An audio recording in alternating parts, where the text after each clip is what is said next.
السلام علیکم ورحمۃ اللہ۔ دوستوں کیسے ہیں آپ؟ اگر آپ صبح واک پہ جاتے ہیں، اگر آپ ایکسرسائز کرتے ہیں تو آپ کے دو فائدے ہیں۔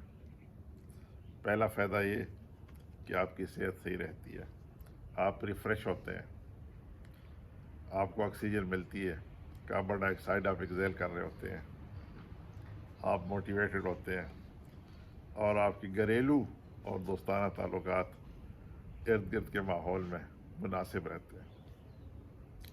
دوسرا سب سے بڑا بات یہ ہے، بڑی اس کی جو بینیفٹ ہے وہ یہ ہے کہ آپ ایسے لوگوں کے ساتھ انٹریکٹ کرتے ہیں جن کے ہاں وزڈم ہوتی ہے، جو ایکسپیرینس شیئر کرتے ہیں اور جن کے اپنے ارد گرد کے ماحول پہ نظر بھی ہوتی ہے، تو آپ سیکھتے بھی رہتے ہیں۔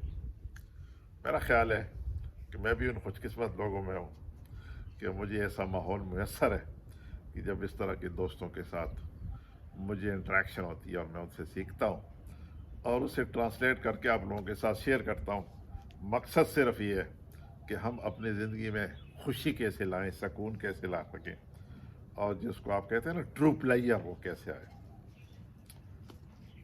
پچھلے کئی عرصے سے میں محسوس کر رہا ہوں، نوٹس میں ہے کہ میں نے کہ آپ سے یہ بات شیئر کروں کہ اکثر آپ کو بڑا کم وقت لگتا ہے جب آپ کسی دوست کے ساتھ انٹریکٹ کرتے ہو، اور اگلے 1 ڈیڑھ گھنٹے میں 2 گھنٹوں میں آپ کو پتہ چل جاتا ہے کہ ان کی مالی حیثیت کیا ہے، ان کے پاس گاڑیاں کتنی ہیں، بنگلہ کتنا بڑا ہے، ان کے کارخانے میں کتنے مزدور کام کرتے ہیں۔ بس ہم انہی معاملات کے پیچھے پڑے ہوئے ہیں اور بس ہم جمع ہی کرتے رہتے ہیں، جمع ہی کرتے رہتے ہیں، اور زندگی کی جو خوشبوئیں ہیں، زندگی کے جو مزے ہیں، اسے کمپرومائز کر رہے ہوتے ہیں، ہوتے ہوتے اس دنیا سے چلے جاتے ہیں۔ اس کو دیکھتے جب آپ کیا ہم کہیں ایسا تو نہیں کہ ہمارے اندر کوے والی خصلتیں آ گئی ہیں؟ کوا کیا، آپ حیران ہو کہ کیا کہاں بکات اور کہاں نکل گئی۔ میں نیشنل جغرافی پہ جب جانوروں کے بارے میں دیکھتا ہوں تو کوے کی بڑی عجیب خصلت ہے۔ کوا کیا کرتا ہے پتہ آپ کو؟ کوا اپنے لیے خوراک ڈھونڈتا ہے، جب اسے خوراک ملتا ہے تو وہ جا کے کہیں زمین میں گڑا کھود کے اس کے اندر سنبھال کے رکھتا ہے، اور جا کے پھر اور ڈھونڈ چکر میں چڑھ جاتا ہے اور شکار کرتا ہے، ایک اور گڑا کھودتا ہے اس کے اندر رکھتا ہے، اور اس طرح اس کی یہ جو محنت ہے چلتی رہتی ہے، خوراک ڈھونڈتا رہتا ہے، تھوڑا سا کھا لیتا ہے، باقی سنبھال کے رکھتا ہے۔ کہیں ایسا تو نہیں کہ ہمارے اندر کوے والی خصلتیں آ گئی ہیں؟ ہم جمع ہی کرتے رہیں، جمع ہی کرتے، اس چکر میں اور کمائے اور کمائے اور کمائے۔ دوستو، حقیقت کیا ہے دنیا کی؟ آپ کو معلوم ہے کہ زمین اپنے مالک کو بہت زیادہ دیر نہیں رکھتی۔ زمین اپنے مالک کو کم از کم بہت زیادہ ہو نا تو 50 سال سے زیادہ نہیں رکھتی۔ تھوڑا سا سوچیے، یعنی آپ 25 30 سال کے ہوئے، بمشکل آپ کمانے لگ گئے،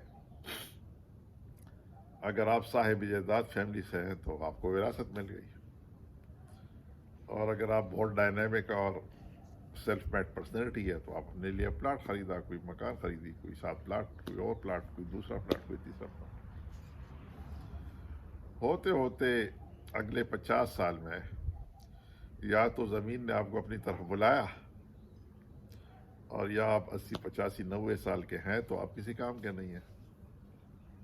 تو سوچیے نا ذرا، زمین نے اپنے مالک کو 50 سال سے زیادہ چھوڑا ہی نہیں، تو ہم ان چکر میں پڑے ہوئے ہیں کہ جہاں ہماری جو اصل جو لائف ہے نا وہ 40 50 سال سے تو زیادہ ہے ہی نہیں۔ تو کہیں ایسا تو نہیں کہ ہمارے اندر کوے والی خصلتیں آئی ہوئی ہیں؟ ہم اپنے ذہنی سکون، جسمانی فٹنس، اس کو کمپرومائز کر رہے ہیں، اور ہم سمجھ رہے ہیں کہ ہم کامیاب ہیں، اصل میں ناکام ہیں۔ پھر یہ کامیابی کیا ہے؟ کامیابی کسے کہتے ہیں؟ سیٹسفیکشن کیا ہے؟ آپ یاد رکھنا، جو سب سے بڑی امارت ہے وہ آپ کی لیول آف مینٹل سیٹسفیکشن ہے۔ آپ کتنے سیٹسفائیڈ ہیں، آپ اتنے ہی امیر ہیں۔ آپ کے پاس دولت کتنی زیادہ ہے، but if you are not mentally satisfied you are a poor man, I tell you. آپ ایک غریب آدمی ہیں، اگر آپ ذہنی طور پہ پرسکون نہیں ہیں، اور سکون ذہن میں رکھنا ہے جو مینٹل سیٹسفیکشن ہے، یہ دی نہیں جاتی، نازل ہو جاتی ہے۔ اللہ کی قدرت بڑی زبردست ہے۔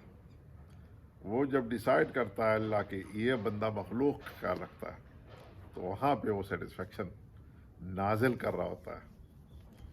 تو پھر کیوں نہ سیکھا جائے کہ کیسے ہمیں یہ مینٹل سیٹسفیکشن ہمارے اوپر نازل ہو سکتی ہے۔ وہ تب ہو سکتا ہے کہ جب آپ فلانتھرپی کی طرف جائیں، جب آپ مخلوق کی خدا کی فکر کرنا شروع کریں، آپ اپنے دائیں بائیں نظر دوڑائیں، آپ کے اڑوس پڑوس میں جن کے ساتھ آپ انٹریکٹ کر رہے ہوتے ہیں ان کی حالت کیا ہے، ان کی حالت کو بہتر کرنے میں آپ کی کیا کنٹریبیوشن ہے، آپ اپنے حصے میں اس کا حصہ ڈھونڈتے یا نہیں، جو آپ کے پاس ہے اس میں اس کے حق کا خیال رکھتے یا نہیں۔ اگر آپ کی سوچ اس طرف کنورٹ ہو جاتی ہے، اگر آپ کی ڈائیورجن ہوتی ہے کہ آپ مخلوق کی خدا کی طرف سوچنے میں مشغول ہو جاتے ہیں، سرو کرنے کی طرف بڑھتے ہیں، مینٹل سیٹسفیکشن آپ پہ نازل ہونا شروع ہو جائے گی۔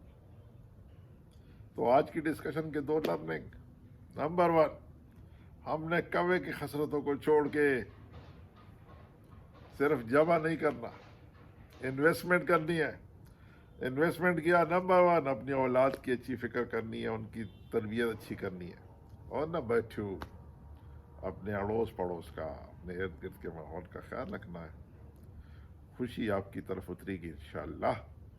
تو خوش رہیے، انجوائے کیجیے، اور دعاؤں میں یاد رکھیے۔